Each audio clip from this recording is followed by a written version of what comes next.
Welcome to California Now, a podcast produced by Visit California. I'm Soterios Johnson. Today, we'll talk to a Michelin inspector, a highly trained restaurant critic who goes undercover to decide which establishments get 1, 2, or even 3 stars. The anonymous inspections are one of the pillars of the Michelin Guide review process. It guarantees that the inspector has the same experience as any other diner would. Then we'll hop in the passenger seat alongside Aida Mollenkamp, a California native, who will lead us on a food-filled road trip from Los Angeles through Ventura and Santa Barbara all the way to Paso Robles. This is a road trip that once you do it, I'm pretty sure you're going to want to do like me and just do it over and over again. Plus, we'll talk to Scott Gatz of Q Digital, who explains why the Golden State is such an inviting destination for LGBTQ travelers. It's all coming up on California Now.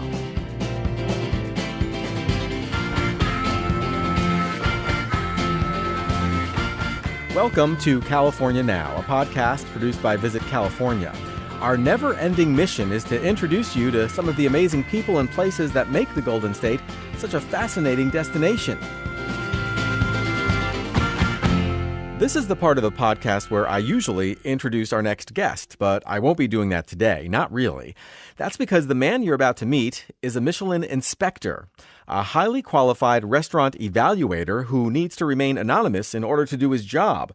This is a rare and wonderful opportunity to go behind the scenes to learn more about the Michelin star rating system, and it couldn't come at a better time because Michelin recently released its 2019 Michelin Guide California, the first ever statewide edition of the acclaimed restaurant series. 90 restaurants across the Golden State now have coveted Michelin stars, including spots in San Diego, Los Angeles, and Sacramento. We're going to refer to our guest as Mr. Inspector throughout this interview, so welcome, Mr. Inspector. Thank you very much. It's great to be speaking with you. So before we dig into the main course of our conversation today, the 2019 Michelin Guide California and the Golden State's acclaimed restaurant scene, I want to talk to you about the covert nature of your job. Your anonymity is an essential part of what you do, isn't it? It absolutely is. The anonymous inspections are one of the pillars of the Michelin Guide review process. It guarantees that the inspector has the same experience as any other diner would. We're not going in saying we're from the Michelin Guide. We're not journalists, celebrity journalists or reviewers. So we're not receiving, the best table or extra courses. We're getting treated just as any other guest who would go ahead and make a reservation and just try to experience a restaurant for a night out.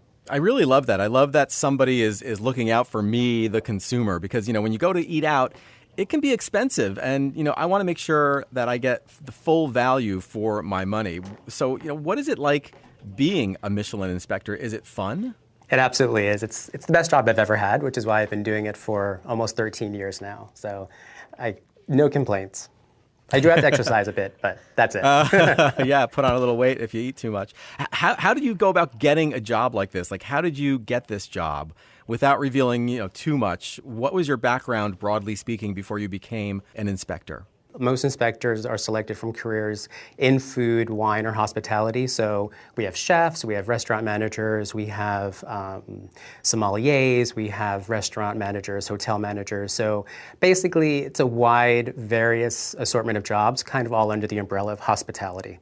When you're on the clock and inspecting, do you go to these restaurants by yourself, or do you go with others, or is it a mix of the two? Most meals are done solo. The inspectors are going by themselves. That's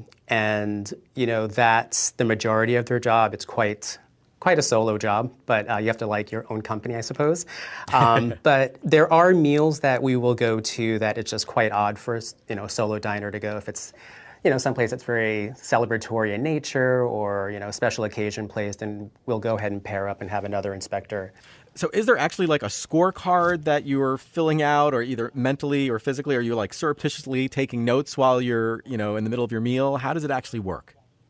So there is a report that we use. The inspectors, when they're in the restaurant, they're not taking any notes. They are just taking everything in visually. And we do take photos to support our social media accounts. But in terms of notes, it's minimal. Sometimes we are faced with a tasting menu that has 24 courses or, however many number. We may jot notes down for that, but luckily, you're usually given a menu at the end of that kind of meal. But all said and done, once we do go back and we're working on the experience of the meal, we are pulling out a report that we fill out, and it's pretty comprehensive. We describe describe each menu item in pretty lengthy detail, and we give it a rating. And then that will kind of attribute to the overall score of the meal. Do you feel a lot of responsibility to like get it right when inspecting a restaurant? I would imagine you do. Absolutely. We definitely want to make sure that our first obligation to the Michelin Guide is that we're consistent with the framework that's existed for almost 100 years now. So there's deep respect in the community that we serve, and that's the chefs, the community, the staff of the restaurant owners. So yeah, it's a big responsibility, and we take that quite seriously. Now, I think most listeners know about Michelin stars, but they probably don't know what distinguishes a 3-star from a 2-star or a 1-star restaurant. So let's start at 1 and work our way up. What does a single Michelin star mean for both a restaurant and a diner? Absolutely. So a 1-star restaurant is defined as a restaurant that offers high-quality cooking, and it would be a restaurant that you would say would be worth a stop. So if you were on a journey and you had a pick of places to go, that would be a place that you'd say, you know what, that's the one I'm going to choose. That's where I'm going to stop tonight. A 2-star restaurant is excellent cuisine, worth a detour. So you're on your trip, you're on your journey, and this is a restaurant that you're actually going to pull off the road and go to because it's just exceptional. And then a 3-star restaurant is defined as offering exceptional cuisine, worth a special journey in itself. So really just even more than it's a destination. It's not even just a detour, but you are actually maybe traveling to dine at that restaurant. That's how good it is. Absolutely. And there are only just over 100 restaurants worldwide that have been awarded 3 stars. So just a fraction of the restaurants that are reviewed globally. Nikki Nakayama of N-Naka earned 2 Michelin stars. So did Michael Cimarusti of Providence. Did you inspect these 2 LA restaurants? And if so, what did you think of them? I did. I did see both restaurants. I've been an inspector for 13 years, so I was actually able to see Providence for the 2008 and 2009 Los Angeles editions, as well as more recently for the 2019 California edition. Can you give us a sense of what it's like to dine at these 2 places? Definitely. So at Providence, Michael Cimarusti is doing, a really elegant seafood-based cuisine. He's using wild-caught, mostly sustainable seafood, to which he applies, a level of personality and really distinct creativity that, offers a meal that is quite special and unique. There are influences of Mediterranean and Asian cuisine. Some highlights of dishes that I had were some, lovely Santa Barbara yellowtail, dressed with some cucumber and pear and seaweed, and then unexpected touch of macadamia nuts, which was really quite nice, and then a pear and kombu consomme, which, all of those things alone may not work, but together it was really quite an ambitious and really impressive dish. So it's things like that's kind of indicative of really the creativity that's going on at Providence. And also just the consistency, like when you're going to go to a restaurant that it's not going to be hit or miss, like they're not going to have an off night. Absolutely. To have visited a restaurant in 2009 and then visit a restaurant 10 years later, and it's still, you walk out of there with, happy that, just feeling so good about the meal and just it being so impressive and consistent, that is really something to be really proud of. What about N-Naka? This is really a darling of LA, and rightfully so. It's really, really a personal, unique expression of kind of Japanese cuisine filter through, the chef's experience, and it was really, really a lovely experience. The chef Chef Nakayama is really doing unique cooking here. For example, some of the courses, they're kind of Japanese feeling, but very creative and unique and highlighting local product and seasonality. So, for instance, a soup course with shiitake and chestnut dumplings had some lotus root, and it was quite simple, but very elegant and really, really impressive. Another dish I had was some black cod that was really steamed, very delicate, served with some Santa Barbara uni and dashi, which again, those are very traditional Japanese elements, but it was done with really a great refinement here. So we've talked a lot about the Michelin stars. Can you talk a little bit about the Bib Gourmand and Plates Awards as well? Absolutely. And I'm glad you brought that up because I do feel like with the Michelin Guide, most people focus on the stars and then kind of discard the rest. So the Michelin Guide is a selection. It's chock full of restaurants that aren't just stars.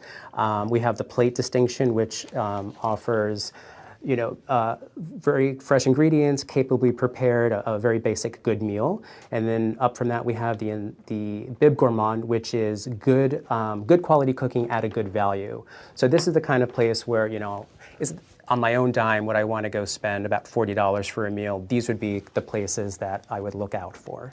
And all of these awards are included in the Michelin Guide. Absolutely, absolutely. And the guide is a selection. It's not a listing. So for California, we had a total of 657 establishments in the book, including stars, plates, and bibs. It's a curated experience. Basically. Exactly. Okay, so I'd really love to hear about some of your personal favorites in California, whether they were 3-star experiences, Bib Gourmand winners, or whatever. Where are you sending your friends to eat in California?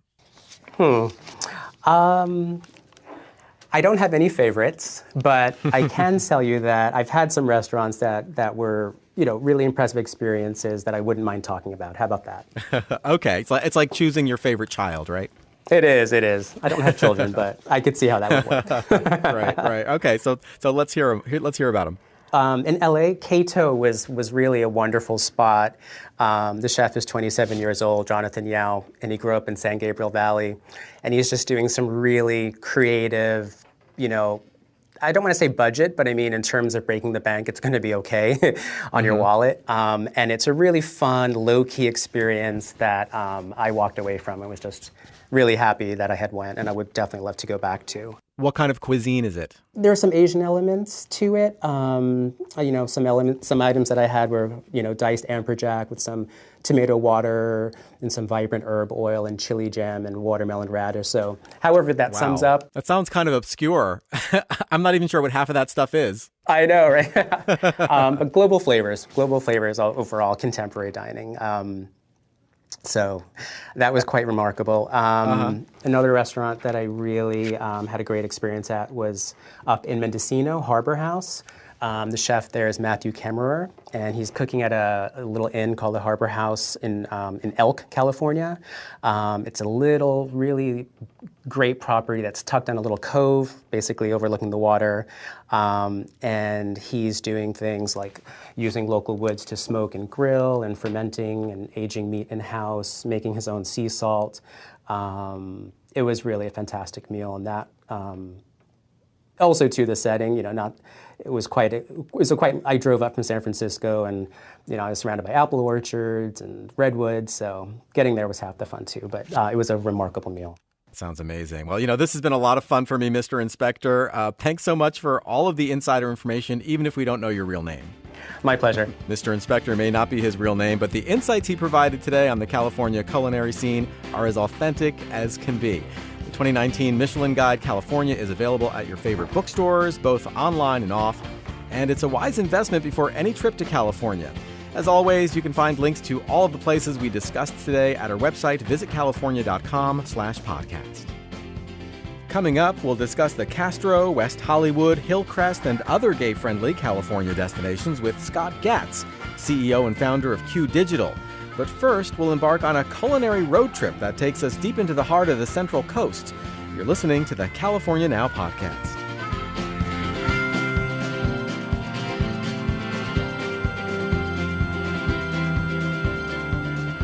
Today, we're excited to introduce a new segment to the California Now podcast. Starting now and continuing into the foreseeable future, we're going to introduce you to some of California's most insightful road trippers, people who know the Golden State's highways and byways like the back of their hands. We'll ask them to share their best-kept secrets so you can discover great places to explore while motoring around California. And today, we're pleased to welcome Aida Mollenkamp, founder and editor-in-chief of Salt and Wind Travel. Welcome to California Now, Aida. Thanks for having me, Soterios. So, before we dig in, tell us about Salt and Wind Travel. What is it and why did you create it? Sure. So Salt and Wind Travel is a travel company specifically for food lovers. I myself have a background in food editorial, TV, what have you, and was traveling around and realized there wasn't a resource for me and my friends who wanted to go out, travel, explore the world with a food focus. And so we have a few places in the world we specialize in, Mexico, Italy, France.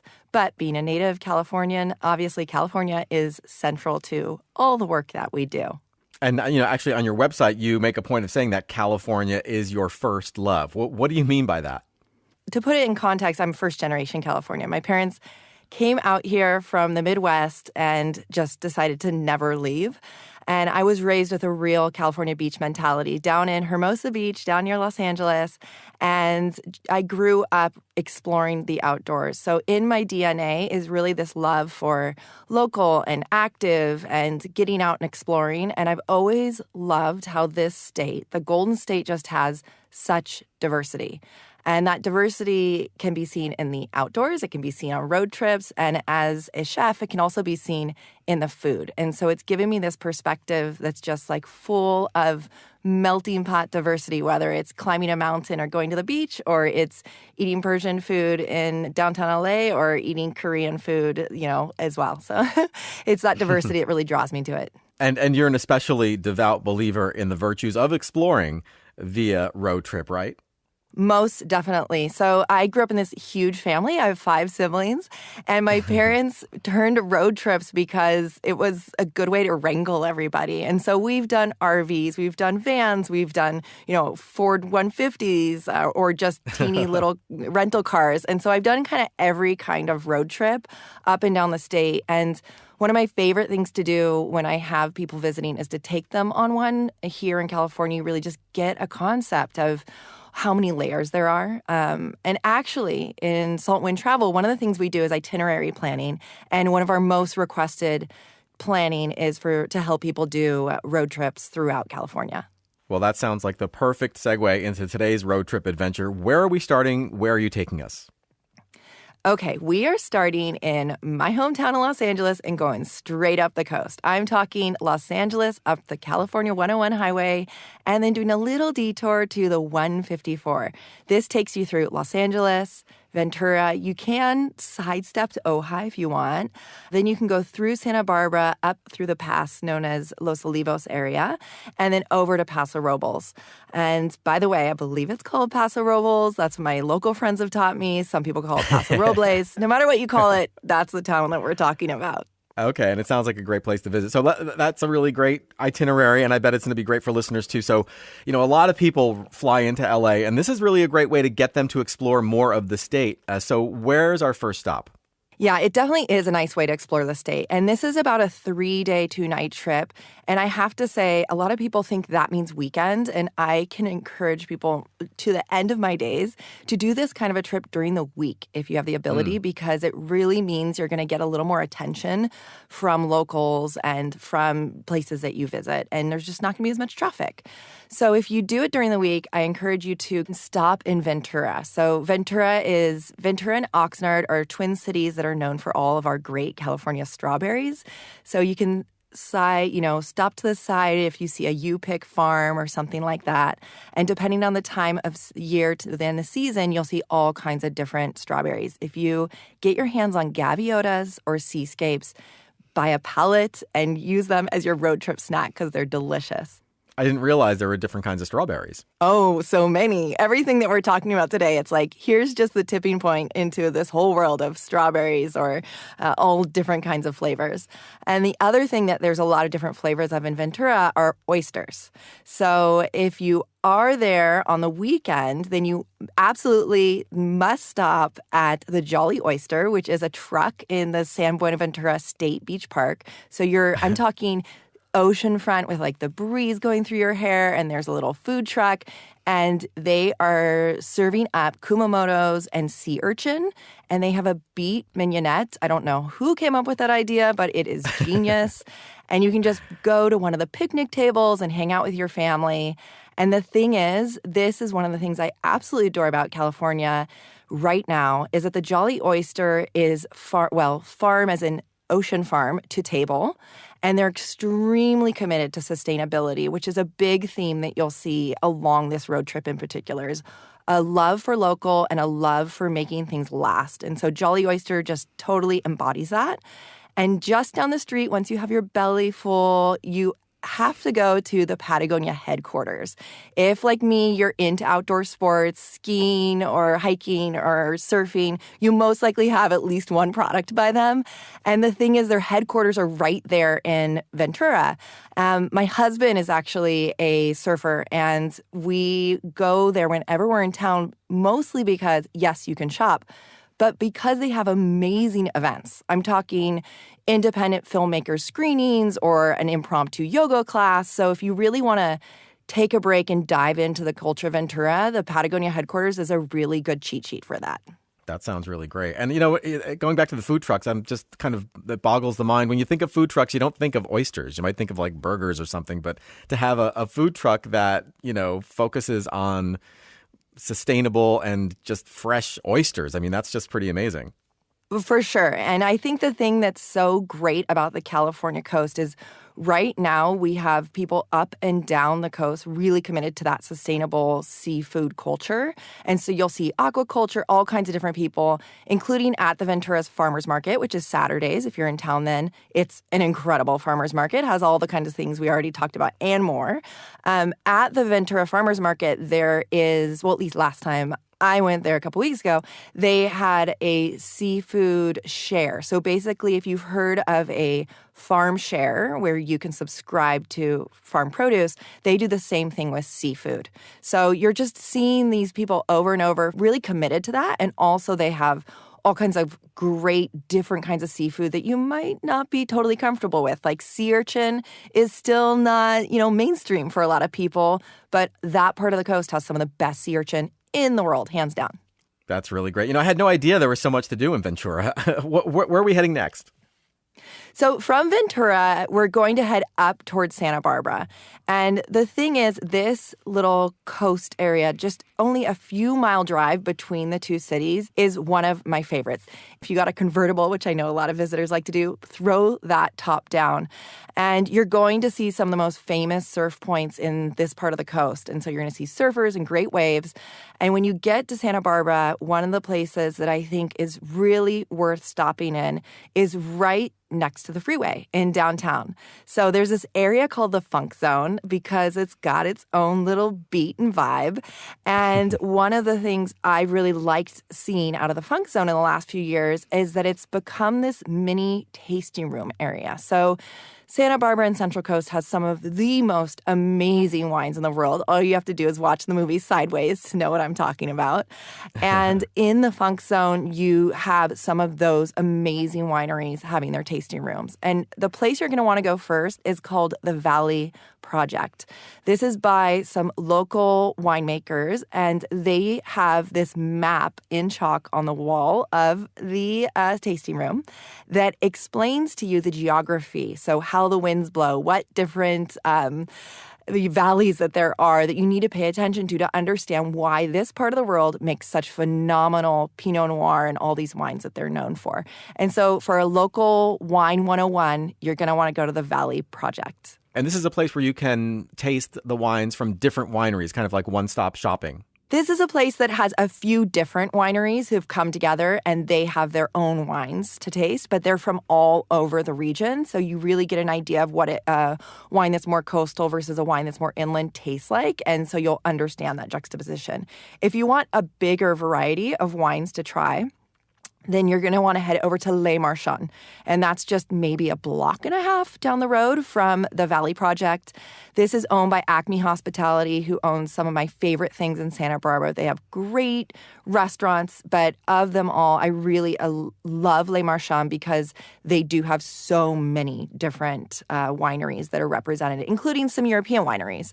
And the vibes are kind of a Euro rustic vibe. I'm talking a zinc-looking countertop and, beautiful lighting, and you walk in and you feel like Paris and Santa Barbara somehow came together in one room. Wow, it sounds like you can almost spend a couple of days at each stop on this road trip. To really appreciate all that's offered, right? Oh, definitely. This is the kind of road trip that I do, no joke, once a year minimum, and a lot of times in the spring and the fall, because the wine is in a different place, the food is different during those times of year. So this is a road trip that once you do it, I'm pretty sure you're going to want to do like me and just do it over and over again and maybe spend more time in Santa Barbara one time, maybe detour to Ojai or spend the night in Ventura. So there's endless variations on this theme. Yeah, and there's so many great places. And spontaneity is such a key part of any road trip. The fact of the matter is you can control your own destiny when exploring by car. So do you have any advice for travelers who are accustomed to like a more rigid itinerary? Really what I encourage people to do is breathe into their itineraries. So give yourself more time than you think you need. Maybe pull over at a town you've never heard of before or a stop that you've never seen. And you're going to have a richer experience. So, for example, in Santa Barbara, the pier is beautiful. Just north of the pier is Ledbetter Beach.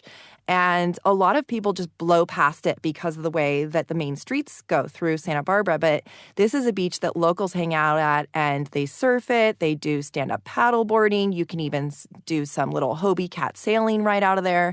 And so something like that might not happen if you're on too rigid of a schedule. I always tell people, if you're at a place where you're liking the vibes, those people probably are doing things that you're going to want to do too. So just like tap into their info and their resources. That's really great advice. Okay, where to next? Well, where to next this is the big decision you have to make. You're either going to stay on the coast on the 1, or if you're me, what you're going to do is take the 154. This is a detour that takes you slightly inland. And I think a lot of people don't think of the fact that Santa Barbara and this area has this beautiful inland area. And the 154 goes past the Stagecoach Inn, which was an actual stagecoach stop back in the day.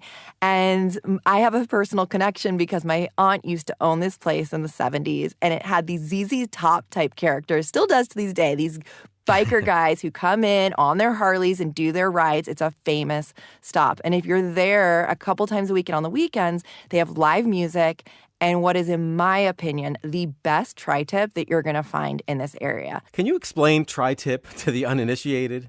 Yeah, so basically what happened is the vaqueros came in, ranched in that area, and one butcher was like, hey, I'm going to mix up the butchering cuts, made the tri-tip, and we typically, locals, we say this is our barbecue, which people don't know we have. And so it's dry rubbed with spices, and then it's cooked on this grill that's actually also called a Santa Maria grill that raises up and down by pulley system over the coals. So you can go to places throughout 154. There's Los Olivos, grocery. There's all kinds of stops where people serve tri-tip, but my personal favorite is Stagecoach Inn. Okay, that sounds really great. Okay, what else do we have going up California 154? So the thing that really is incredible right now is that we have so much water in the state. And so the wildflowers are looking amazing. So when I was out there a couple of weeks ago, I stopped by the Cachuma Lake Reservoir, and there is this beautiful path. It's, already indicated for you as a turnout right there on the highway. And you just pull over, and you could probably spend a half an hour here just going to one viewpoint versus another, taking photos and exploring the area. So definitely along 154, you take advantage of the turnouts that are naturally already there, that the state has put there for you, because they tend to have these phenomenal views. And then what you want to do from there is head up to Los Olivos. So Los Olivos is one of the cutest little towns around. This is horse country in California, and so you're going to see lots of ranchers, lots of horses, and what have you. And Los Olivos really embodies that. And it's also surrounded with wineries. So to get a taste of both, you're going to want to stop at Los Olivos General Store. That's kind of a one-stop shop for gourmet food, locally made products, and just awesome people. And then for tasting, if you only have time for one, have it be Stolpman, as in STOLP, Stolpman Vineyards, because they really do a lot of Rhone varietals. So that means Grenache, Syrah, Mourvedre. Those are red grapes that you're making phenomenal red wines with, and they really represent the best of that Rhone varietal type of wine in this area. So you're going to want to stop for some wine, stop at Los Olivos, and then get on your way.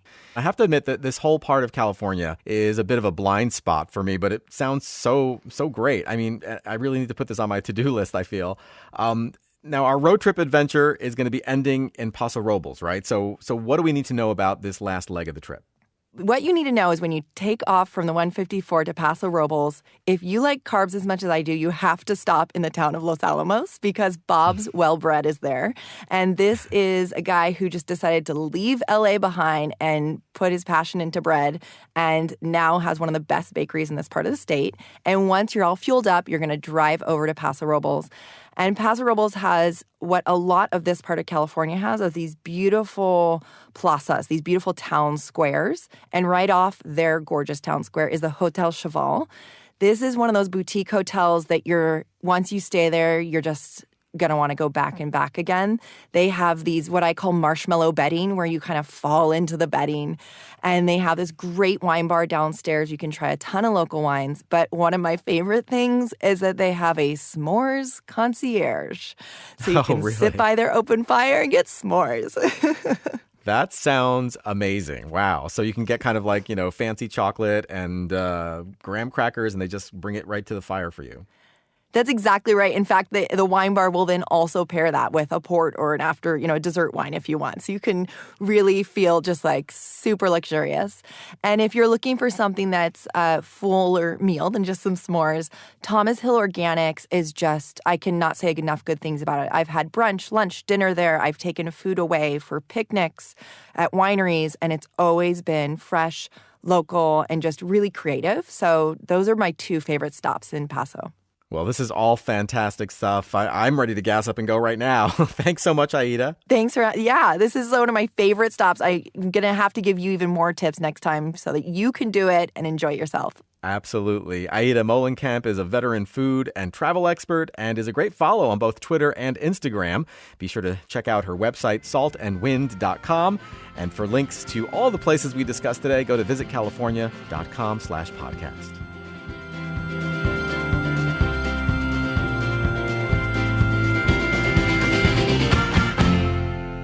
My next guest is Scott Gatz, the founder and CEO of Q Digital. It's an LGBTQ owned and operated media network that includes Queerty and Gay Cities, the world's #1 source for LGBTQ travelers. He's a media veteran, a featured speaker at conferences, and he's been interviewed by the New York Times, the Wall Street Journal, and many others. Welcome to the California Now podcast, Scott. It's great to be here. Thanks for having me. So, this is a travel podcast, and one of the brands in your media empire is a travel site, Gay Cities. What exactly is Gay Cities? Who is it for, and why did you create it? Imagine it's like TripAdvisor or even Yelp, but for the LGBTQ community, where gay people, lesbians, the entire spectrum of LGBTQ come on board and share the favorite places where to go, stay, and eat in cities all over the world. We're on every continent except Antarctica. So if you're looking to travel to Asia, or right here in California, you can do that by just finding what fellow travelers have pointed you out to. And an interesting fact about it is that we've also developed a following of just general mainstream audience where people want to see where does the LGBTQ community find interesting, what hotels, what restaurants, and maybe even gay bars that they might want to pop into when traveling around the world. And how long have you been doing this? Well, this is our 11th year since we've started the company, and the project had started a little bit before then. But it's amazing to see that we started with just 6 cities, and now we're in over 230 cities worldwide. So, given the wide acceptance of same-sex marriage and other, societal factors, is it fair to say LGBTQ travel is on the rise? I wouldn't say that LGBTQ travel's on the rise. We've traveled for such a long time. I think over the years, LGBT people have had the freedom to travel. The minority of them have children, so they're able to travel during shoulder season or travel really throughout. We almost see cities like neighborhoods, so we're able to just go and be. I think what has changed is how cities have really began to market to the LGBTQ community, really trying to get travelers to come towards their city. Obviously, New York, LA, San Francisco, Miami have always marketed to our community. But now we're seeing smaller towns all over, whether that's in Kentucky, in Oklahoma, or North Carolina. They're all asking, telling us, hey, why don't you come visit? I've always considered California to be a leading LGBTQ travel destination. You mentioned LA and San Francisco. Is that the case for the state of California? Yeah, absolutely. I think California generally has been an incredibly welcoming place for LGBT people, historically as a place to live, but also reaching out to our community and trying to get them to come. I mean, San Francisco, when people think about the LGBT movement, they often think about San Francisco and Harvey Milk and the Castro. And so that's been one for a very long time. But LA as well, with West Hollywood, has long been a draw, and Palm Springs as a kind of a desert, comfortable, resort town. And even to a lesser extent, historically, but it's really been growing recently, is San Diego as a place that's a real draw for LGBTQ travelers. Do you have any actual research that points to California as being LGBTQ friendly? Well, something we do every year is we run our Best of Gay Cities, where all of our members vote on their favorite destinations around the world in 16 different categories. And consistently over the years, California cities have won various different categories. This most recent year, 2018, San Francisco won Most Welcoming City. And Palm Springs won the most laid-back vibe of all the destinations you can go to in the world. All right, let's dig down a little bit on some of the key hubs for LGBTQ travel in California. What makes San Francisco so welcoming? Well, San Francisco in general has such a welcoming environment. The city itself, the history of the city, if you think about it as a place for prospectors, as a place for explorers to go and forge their own path, that ethos kind of kept with the city over all these years. And in the 60s and 70s, the 60s is the summer of love, and the 70s was really the burgeoning of the gay liberation movement across the country, but here in San Francisco in particular, and with Harvey Milk being one of the first openly gay elected officials, here we have a wonderful base of history that this town has always been a place. And the Castro, right in the center of San Francisco, is the LGBT neighborhood, was always kind of a hub of activity. And later on, when the AIDS crisis hit, it became a hub of a community that was helping and taking care of each other. And it still has that history. We have a history museum. It has the bars. It has the community health centers, and you can just feel it in the air. Right, and it's a vibe where you feel safe, not only welcomed but safe. Right. Absolutely. We like all cities, we're a big and growing city, so you always have to be aware and alert in any city, but you will not be targeted because you're an LGBT person. You can feel comfortable walking down the street, wearing what you want, holding your partner's hand, and even checking out a person you find attractive, whoever that may be, all in really a safe, comfortable city. Let's talk a little bit about Palm Springs. You mentioned it won your most laid-back vibe prize globally. What's the draw there in Palm Springs? The draw there is in some ways is an escape. If we think about resort towns, when you want to get away, you want to be able to be in a place where you can just chill out and relax. But the unique thing about Palm Springs is it's not just a beach vacation or a place where you just have to lay by the pool. There's no beach there at all. You just could lay by the pool. Right. But there's terrific restaurants. There's a gay nightlife, a really thriving, popular nightlife. So there's energy, and then there's art, and there's architecture with the mid-century modern architectures throughout that town. There's a little bit of everything there. Yeah, music festivals as well. Yeah, very much so. Coachella out there, and more and more things to do. And even, I'm not a golfer, but even just the surrounding areas, I don't know how many golf courses they have there. So there's always something to do there. Now, I haven't spent much time in West Hollywood. What makes that such an appealing destination for LGBTQ travelers? I think in the same ways as the Castro, West Hollywood has become kind of the epicenter of LGBTQ life there. In particular, LGBT or gay bars have really thrived there. It's where the LA Gay Pride Parade happens, right there in West Hollywood. And you really feel a sense of community. While LA is not always the most walkable city, West Hollywood is a very walkable stretch. where you can park your car, you can stay at a hotel just off the Strip and wander around and hop from restaurants to bars and just feel the kind of the energy of that city. And again, just like the rest of California, incredibly welcoming. That's great. Now, I know that LGBTQ travel goes beyond 3 or 4 cities in California. What are some of the hidden gems for this audience, and what are the key attributes of them? Whether you're gay or straight, California gives you so many amazing choices.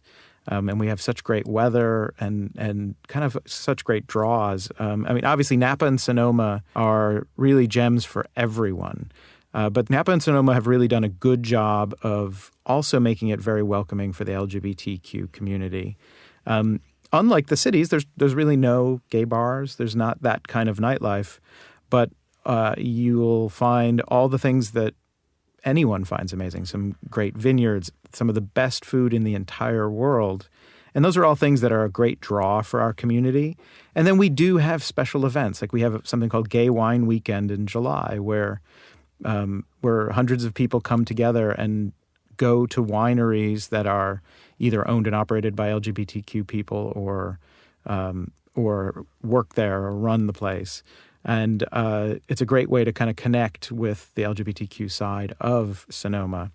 But you'll find people just enjoying what everyone else enjoys there. And I think it's safe to say also that if you're an LGBTQ traveler, you can rest assured that, as you were saying before, you're going to be treated just like everyone else. Yeah, I think you asked about how things have changed for gay travelers, and that's the most important. That really, no matter where you go, we used to have to tell people where are gay-friendly hotels, and every hotel is gay-friendly now. Every restaurant is welcoming. And especially in California, you'd be very hard-pressed to find places, especially along the coast, where you're not welcomed with open arms. And that's a really special reason to travel all over California. Okay, so we've spent a bit of time talking about where to go, but I'd like to pivot now to focus on when. So, different cities hold their Pride events at different times of the year. Many are in June, but not all of them. So can you provide us a cheat sheet? Absolutely. And it's one of my favorite things about California is that our Prides are spread out. So you could actually attend most all of the Prides in California if you were so inclined. LA Pride really kicks off the season in early June. And LA Pride, as I said, happens in West Hollywood. It's a big parade and a 2-day music festival right there in the park in West Hollywood, and brings people from all over. And just the energy and the weather's always good at that time, really getting people excited in LA. And then moving on, San Francisco does its Pride the very last weekend in June. And over 1 million people come to San Francisco during that time, straight, gay, whatever it may be, to really celebrate, whether it's in the parade or a whole 2-day street festival with 6 or 7 different music stages, with big headliners on a main stage, but also if you're into particular types of music, you can find some of the sub-stages to really find music and dance in a way that you can never find anyone else. And the best thing about San Francisco Pride, as in many of these, is, I can look around and I just see everyone there. It's no longer gay Pride. It's just Pride. Come on out, enjoy, and visit. And for myself, on a personal note, I have a 10-year-old son. So I want to make sure that that I'm taking him to places that are responsible and that are open, that are family-friendly. And I've always felt that about San Francisco Pride. And in particular, there's an organization called Our Family Coalition that takes over a playground right in the middle of the festival. And it only allows kids with parents to come, and sets up activities, art activities, and face painting and things like that. And they can play in the playground right in the midst of all this music and festivity.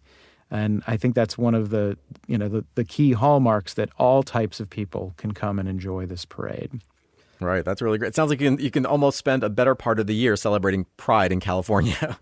Absolutely. And I didn't even mention, Oakland in September, Silicon Valley is late August, Sacramento's in early June. You really could, if you were so inclined, you can just set up a map and go to all of them. Well, you have shared a wealth of information with us, Scott. Unfortunately, we're running out of time. So where should we send listeners who want more insights? Sure. So you can visit gaycities.com, obviously, to search through and we list all of our California cities, even ones that we didn't mention, like Bakersfield and Fresno. We're happy to kind of connect you to the best places to go stay and eat anywhere around California, or really anywhere around the world.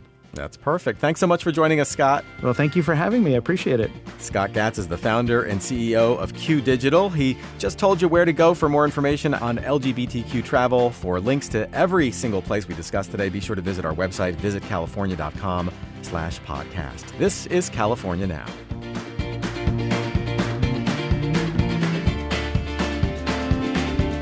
Thank you for listening to California Now.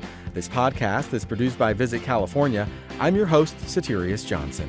You can find us on iTunes and Stitcher. Please subscribe. And you can learn more about California and plan your next visit at visitcalifornia.com/podcast. That's where you'll find our podcast and much more information. We'll provide links to all of the people and places you learn about here on the show. That's visitcalifornia.com/podcast.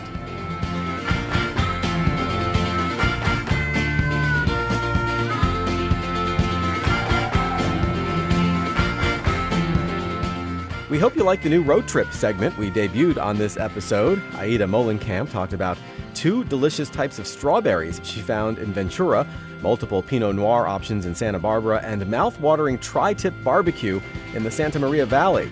There'll be more road trip segments coming your way on this podcast, so keep listening. And if you're already in planning mode, check out our Road Trip Republic online hub. It has more than 50 detailed road trip itineraries waiting for you. You can find it all at visitcalifornia.com/roadtrips.